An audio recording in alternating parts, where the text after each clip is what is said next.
Hi, this is Natalie Rydstrom from Sportsbook Review. Now, the new season has barely gotten underway as we're now in an international break. But rather than wallow in sadness, we've decided to look back at the early Premier League winners' odds from the start of the season and then compare them to how they are now. Have they shifted? Is there a new favourite to win the title? And what does our guest think of these changes? Well, joining us now to answer these questions and more is William Hill's In-Play radio host, Lee Phelps. Lee, thanks for being here. No problem. It seems like we've been underway for about 2 months already, doesn't it? Well, I know, and then now all of a sudden it's just stopped just before we just got into it. Typical.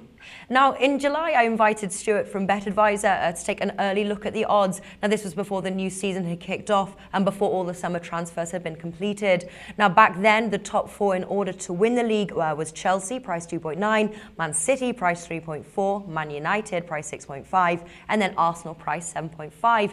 Now, as they stand now, Chelsea remain the favourites whilst their odds have dropped to 1.8. Man City remain second favourites, but their odds are slightly longer, price 3.75. Liverpool now hold third spot, price 12, and Arsenal remain fourth, but their odds are now 13. Whilst previously third favourites to win, Man United are fifth favourites, priced at a very long 17 to win the league. So first question to you, do you agree with the shift in the odds? Yeah, I do. Yeah, I mean, it's a bit of an overreaction on Chelsea, but they have been very good.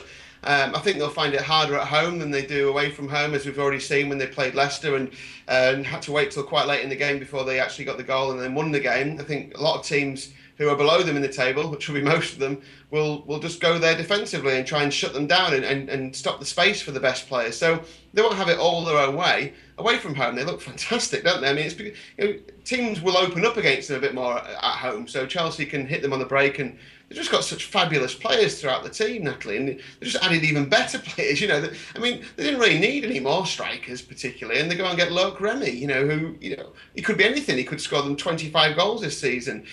So very, very good. Costa's hit the ground running. He's scoring goals for fun.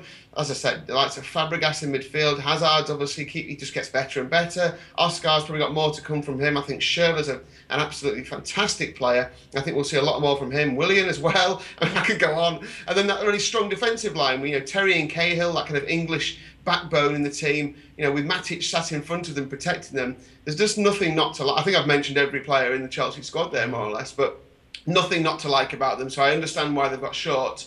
What I would say is that very rare that we see a team dominate from the start to finish. I know Arsenal did it, with the Invincibles, and Manchester United have done it in the past, but teams do have a sticky patch at times. So if you've missed the boat on backing Chelsea, I don't think there'll be odds on all season. I think they will go through phases where they lose games, and you might not be very many, but they'll go through phases where, the other teams keep close to them. So I wouldn't be going mad on Chelsea right now. I think there probably is a little bit more value elsewhere. Maybe not in the title market, but maybe in the top four markets or something like that.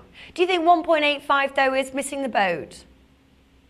Yeah, I think it's a bit short. I think they were 5-2 before the season, weren't they? At prices like that, I think that if you haven't backed them at that price, it looks a little bit short to me now. I mean, look, people might still want to get on that now and think there's no. I do think they win the title. Don't get me wrong. It's just a little bit short for me to be backing with so much of the season yet to go. We've only played a few games still, Natalie. Like I say, things can go wrong with a team. I don't expect it to with Chelsea. It just seems a bit of an overreaction when Manchester City have got over 80 points twice in the last 3 seasons and been very close to 80 points in the middle season of the 3. I know they'll have their eye on the Champions League a bit more this year, but they'll be quite close to them. I don't think it'll be as easy as the bookies are making out it will be at this stage. So do you think the best thing is kind of wait for Chelsea to have their sticky patch there, see the odds raise a little bit, and then get them at those higher odds? Yeah, I think so, yeah, unless you can get a straight forecast bet on Chelsea to win and Man City to finish second. I think that was 4-1. I think we spoke about that, Natalie, on one of the previous. 4-1, that was pre-season. Chelsea first, Man City second. If you can still get that bet anywhere, then that's probably worth a look as well. But I don't see anyone else winning it apart from those two. And at the moment, you'd have to agree with the bookmakers that Chelsea are the clear favourites. Yeah. Well, Stuart, when I invited Stuart on, his early prediction for the TriCast bet was Man City first, then Chelsea, then Arsenal. Previously priced at 13, now dropped to 4.99. What order is your TriCast bet? It would be Chelsea first, Manchester City second. It's a tricky one for third, isn't it? Would you go with Liverpool, or would you go maybe the Gunners, or? Do you know what though? I mean, this is kind of. I think Manchester United will end up somewhere in the top four. I Really? really Okay. do think. I know they've had a terrible start really, but I think they'll end up in the top four. I just don't think they can quite get third. Yeah. Liverpool have got a lot on the plate this season with the Champions League, so that's a worry. But yeah, I'll go Liverpool. I think they've got a very settled team, and if Balotelli clicks, then yeah, I'll go third. But as everyone can see who's watching this, I'm not exactly sure on that one. But yeah, I'll go Chelsea, Man City, Liverpool. All right. Well, Manchester United have jumped from third to fifth favourite for the title, but they have made some signings, strengthening the defence and midfield, which they have needed to do, with the likes of Daley Blind and key signing Di Maria. Have they done enough, in your opinion, to warrant being fifth favourites, or in fact maybe even making fourth or third, like you mentioned? Yeah, I think, look, it's been a bad start. I think everyone realises it's been a bad start. We expected more from them. But, when you start to see some of the pundits put in the 11 that could go on the field, in the next game against QPR, you start to think, wow, that looks quite a different Manchester United team. And then you start looking at what they maybe will have after the January transfer window, when they might have even more high-quality players in. Then you start to think, well, actually, that looks like a team who could challenge for the top three. So I think they will slowly but surely start to come back to the field. The defence is a bit of a problem, I admit that, and they will have to score more goals than they concede. Although they did get a clean sheet in the last game, but I think they will get better. I can't see Louis van Gaal, being in charge of a team that's just languishing in mid-table. I think he will get his message across, and I think these new signings are excellent signings. You can't get away from the fact that, all right, maybe they're not the players they needed, but Falcao's scoring record is simply staggering. Yeah. He only scored 9 goals in 17 last season. He was out for half of the season with a bad injury. He came back for 3 games and then had another setback of an injury. So in actual fact, he played the last 14 games of the French top flight season and scored 9 goals. I mean, he routinely gets high 20s, 30 goals a season. He's 28 years old. There's nothing to stop him scoring lots of goals for Manchester United. They could start scoring lots. They may concede a few, but I think Manchester United will finish in the top 4 now, and they might replace Arsenal.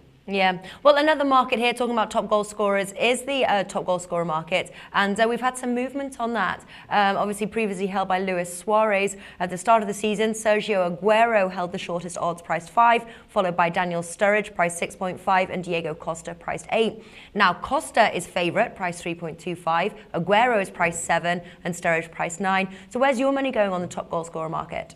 It's a tricky one, isn't it? Costa looks fantastic, though, doesn't he? And with that ammunition, it's hard to bet against him. I think, again, we spoke about this pre-season, and I'm always a fan of looking at the each-way terms on these, because you can, with most bookmakers, you're going to get a decent price on a player.